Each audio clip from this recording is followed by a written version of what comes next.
Matagumpay na na-meet si Tom Cruise sa Korea. Isang malaking tagumpay ang natamo ni Alden Richards nang makatagpo siya ng pagkakataon na makasama ang Hollywood action star na si Tom Cruise sa isang espesyal na kaganapan sa Seoul, South Korea.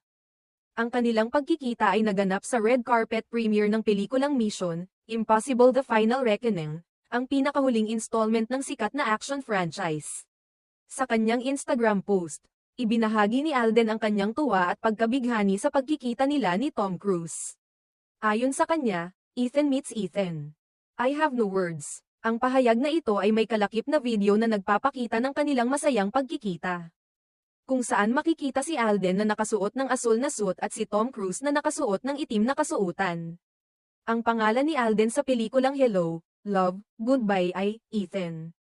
Kaya't ang pagkikita nila ni Tom Cruise, na gumaganap bilang Ethan Hunt sa Mission: Impossible series, ay tila isang